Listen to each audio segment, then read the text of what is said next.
Good evening student. आज फिर हम आ गए हैं एक पेपर लेके जो कि एसएससी सीजीएल का पेपर है। 2 दिसंबर 2022 का पेपर है और हम उस पेपर को ज़्यादा से ज़्यादा क्वेश्चन जितने हो सकेंगे हम सारे क्वेश्चन करवाने का प्रयास करेंगे। और हमारा मेन मोटिव क्या है कि आपको जो भी क्वेश्चन करवाएं वो कम से कम समय में किसी भी क्वेश्चन को आप किस तरह से करें ये हम आपको बताएंगे। तो पूरा प्रयास हमारा यही रहता है कि आपको अच्छे से अच्छी तरह समझाने का प्रयास करें। और जो हमारे शॉर्ट्स में रहते हैं उसमें हम छोटे से क्वेश्चन से ही आपको समझाने का प्रयास करते हैं कि आप कितना ज़्यादा दिमाग को एक्सपेंड कर सकते हैं, क्या कर सकते हैं आप उस क्वेश्चन में। तो हम ऐसे क्वेश्चन से आपको शॉर्ट्स में देते हैं जिससे कि आप उस पर ज़्यादा से ज़्यादा दिमाग चला पाएँ। अब हम वही एक क्वेश्चन लेके आए जो कि व्यवस्था नियम पर आधारित है। 2 दिसंबर 2022 का एसएससी सीजीएल का पेपर है। आप देख लीजिए गूगल में कहीं भी सर्च करके आपको मिल जाएंगे क्वेश्चंस। तो ये देखिए ये जो क्वेश्चन है ये किस पे आधारित है, व्यवस्था नियम पे आधारित है। और आपने अभी हमारी व्यवस्था नियम वाली वीडियोस नहीं देखी हैं, ये वाली वीडियोस दोनों हमने बनाई हुई है, तो उसमें आप जरूर जाके देखिए, उसमें आपको काफ़ी कुछ समझ में आएगा। हमने पूरा प्रयास किया कि आप व्यवस्था नियम को अच्छे से अच्छी तरह समझा पाएँ और वो हम आपको बता पाएँ। तो वो हम बताने वाले आपको आज फर्स्ट क्वेश्चन वही बताएँ किस तरह से आप करें क्वेश्चन को। देखिए क्या है, जो व्यवस्था नियम को आपको पता ही होगा कि जो होता है ये नंबर आपको दिया हुआ है x67y, कोई 4 डिजिट नंबर बोल रहा है, 4 अंकीय संख्या है ना। क्या बोला, 4 अंकीय संख्या बोल रहा है कि ये जो है 4 संख्या जो है 9 से विभाज्य है पूरी तरह से। क्या बोल रहा है, 9 से पूर्णतः विभाज्य। तो इसका न्यूनतम मान x + y का न्यूनतम मान क्या होगा। बहुत सरल क्वेश्चन है, आप आसानी से कर सकते हैं। क्या कहता है व्यवस्था नियम, क्या कहता है 9 का आपको पता होना चाहिए। 9 से व्यवस्था नियम का क्या होता है कि हम नंबर्स का जो सम निकालते हैं उसका हमको वो सम करने पे, अंक जोड़ करने पे हमको 9 से विभाजित होना चाहिए। जैसे कि यदि हम करते हैं x + 6 + 7 + y, इसको करने पे जो भी इनका भी मिला के 6 7 6 13 और प्लस x और प्लस y, मतलब हमको इन सबको मिला के 9 से पूरी तरह विभाजित होना चाहिए। ये क्लियर बताना है। आप कैसे करेंगे इसको, ये पूछ रहा है x + y की वैल्यू पूछ रहा है, इसकी न्यूनतम वैल्यू तो अलग अलग हो सकती है। जैसे कि आपको बताएं, यदि हम 13 से बड़ा 9 से विभाज्य नंबर कौन कौन सा होगा। 13 में यदि हम 5 जोड़ दें तो हमारा 5 जोड़ देंगे तो 18 हो जाएगा।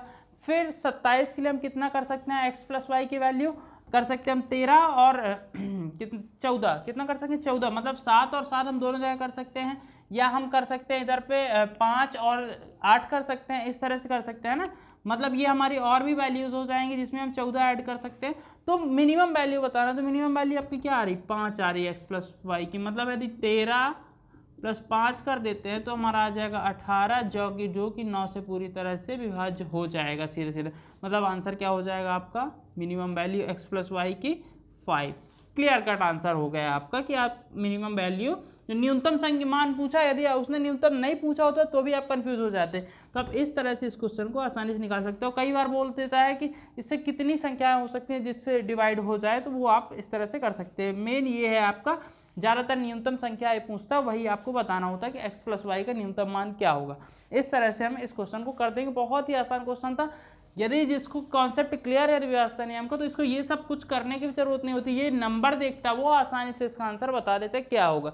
अब हम बताने वाले आपको दूसरा क्वेश्चन बताएंगे किस तरह से आप कम से कम समय में क्वेश्चन को आप करेंगे। स्टूडेंट्स, ये हमारा सेकंड नंबर क्वेश्चन था और बहुत ही आसान क्वेश्चन था।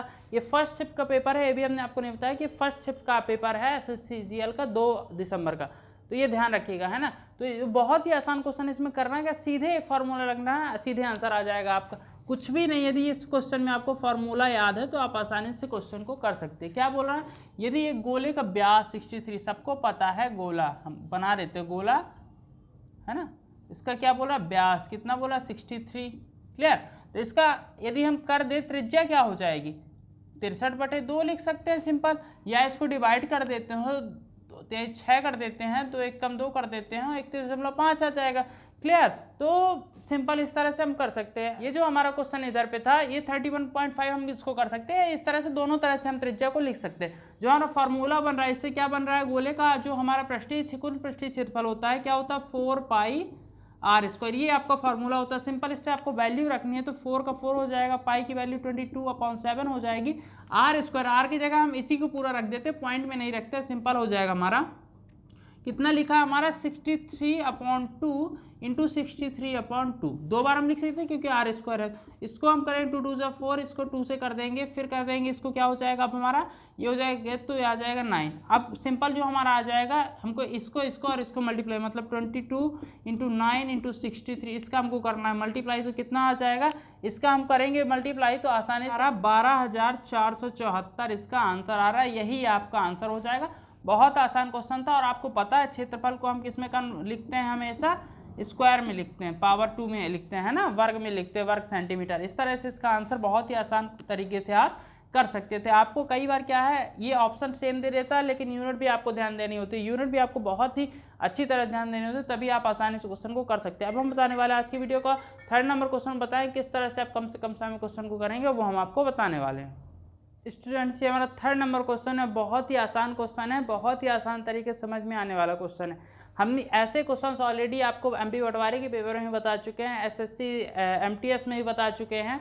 कॉन्सेप्ट क्लियर रहना चाहिए बस।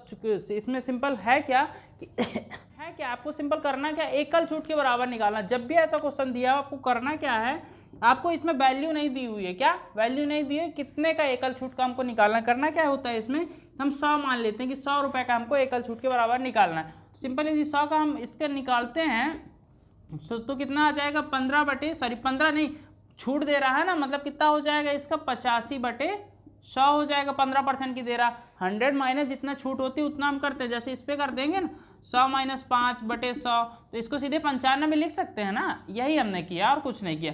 आगे यदि हम सॉल्व करते हैं तो 100 से 100 हमारा कैंसिल हो जाएगा।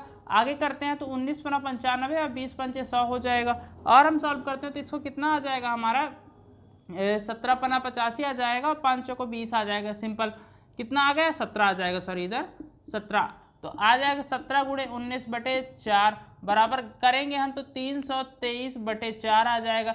सिंपल आएगा, आपका आंसर क्या आ जाएगा 8 को 32, मतलब 80.75 आपका आ रहा है इसका आंसर।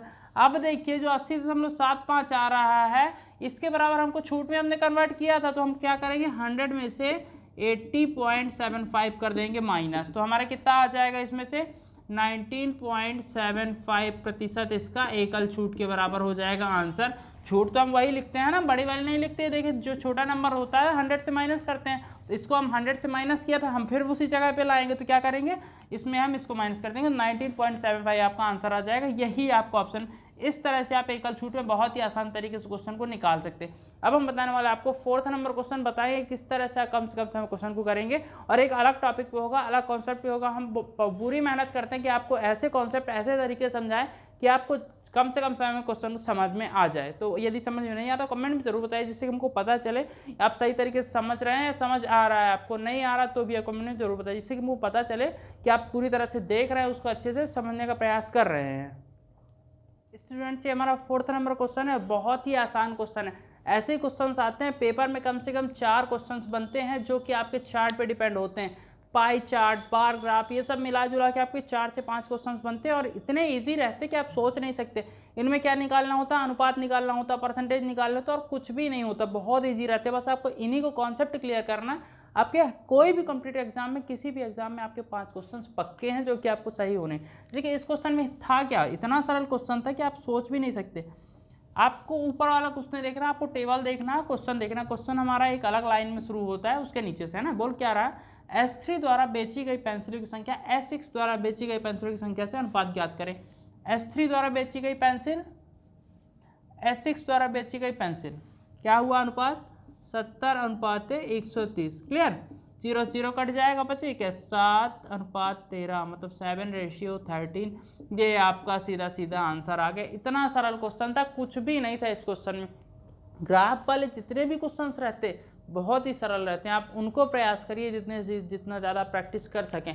कई अलग अलग ग्राफ्स होते हैं, pie graph, chart graph, bar graph, अलग अलग होते हैं, तो उन सबको आप प्रयास करिए। बहुत सरल क्वेश्चन होते हैं, आप उसको 1 मिनट से भी कम समय में कर सकते हैं। अब इस क्वेश्चन में था क्या, हम तो इसके देख के आंसर बता देते हो, कुछ भी नहीं थे इसमें, और ऑप्शन दिख ही जाते हैं आपको, तो ऑप्शन से तो आप तुरंत कर सकते हैं। अब मैं बताने वाला आज की वीडियो को last question 5th number question, वो बताएं किस तरह से आप कम से कम समय में क्वेश्चन को आप करेंगे। स्टूडेंट्स, ये आज की वीडियो का हमारा लास्ट क्वेश्चन है और लाभ हानि का प्रश्न है। बहुत ही आसान क्वेश्चन है, प्रतिशत पे आधारित है। लाभ हानि का प्रतिशत निकालना बहुत ही आसान क्वेश्चन, आपको उस कॉन्सेप्ट बस क्लियर होना चाहिए, कुछ भी नहीं रहता, आप आसानी से कर। और हम जो प्रश्न कराते हैं आपको 25 क्वेश्चन आते हैं, 20 क्वेश्चन, जबकि हम कितने कराते हैं एक वीडियो में आपको केवल 5 क्वेश्चन, जिससे कि आपको 5 क्वेश्चन ही ऐसे समझ में आए कि यदि उनमें से कोई भी आ जाए तो आसानी से कोई भी एग्जाम में आप कर पाएँ। तो वो हम बताने वाले। देखिए क्या लिखा है, एक पेन 14% के लाभ के साथ इतने रुपए में बेचा गया। हमको क्रय मूल्य नहीं पता, विक्रय मूल्य दिया हुआ, ठीक है। अब बोलो यदि इसे इतने में बेचा जाता, मतलब यही विक्रय मूल्य दिया, तो लाभ या हानि का प्रतिशत ज्ञात कीजिए। सिंपल है, ये जो मनी दी हुई है विक्रय मूल्य, क्या विक्रय मूल्य, ये किसके बराबर, 14% लाभ के बराबर, मतलब 100% उसका जो मनी है वो है और उसमें 14% और मनी है, मतलब ये 114% के बराबर है कि नहीं है। किसी नंबर के 114% के बराबर 166.44 है, तो उसका हमको 100% निकालना सिंपल कॉन्सेप्ट है। जब भी ऐसा होता तो हम क्या करते हैं, x बराबर जो हमको दिया हो 166.44 और गुणे में 100 बटे में हमको क्या दिया होता है, जो भी हमारा वो दिया हो क्या 114%, है ना। क्लियर। अब देखिए इसमें से आप आसान तरीके से क्रय मूल्य निकाल पाएंगे। देखिए क्रय मूल्य हो गया, ये हमारा विक्रय मूल्य हो गया, ये कितना परसेंट है वो आसानी सॉल्व कर लीजिए इसको, ये 0 हट जाएगा, इधर से 2 0 कट जाएंगे, क्लियर कट। अब बचा क्या, आप बचेगा क्या 166.44 बटे 114, सिंपल, इसको हम 14 आ जाएगा, डिवाइड करेंगे पूरा 146 रुपये आपका क्या आ जाएगा, क्रय मूल्य आ गया। अब आपको लाभ निकालना, हानि निकालिए। आप देख रहे हैं आपको विक्रय मूल्य जो है ज़्यादा है, 154.76 माइनस 146 करेंगे तो कितना आ जाएगा, हमारा लाभ जो है 8.76 आपका लाभ आ गया। क्लियर। अभी देखिए लाभ का प्रतिशत निकालना, तो कैसे निकालेंगे, 8.76 बटे कितना लाभ, हमको क्रय मूल्य कितना दिया 146 गुणे 100 दशमलव से ये कट जाएगा, 100 बचे क्या 876 बटे 146, इसको हम डिवाइड करेंगे तो 6 बार में हमारा पूरा डिवाइड हो जाएगा, मतलब 6% का लाभ हुआ। इस तरह से आप आसानी से इस क्वेश्चन को कर सकते हैं। बहुत ही आसान क्वेश्चन था और आसान तरीके से आप कर सकते हैं। वीडियो अच्छा लगा तो लाइक करेगा, दोस्तों में शेयर करिए, जिससे कि वो भी कुछ सीख पाएँ और उनको समझ में आ पाए। यदि आपको समझ नहीं आता है तो आप कमेंट में जरूर बताइए, जिससे कि हमको पता चले कि आपको कितना समझ में आ रहा है, क्या समझ में आ रहा है या नहीं आ रहा, वो हम अगले वीडियो में आपके लिए लाएंगे। और वीडियो अच्छा लगा तो लाइक जरूर करिएगा। Thank you.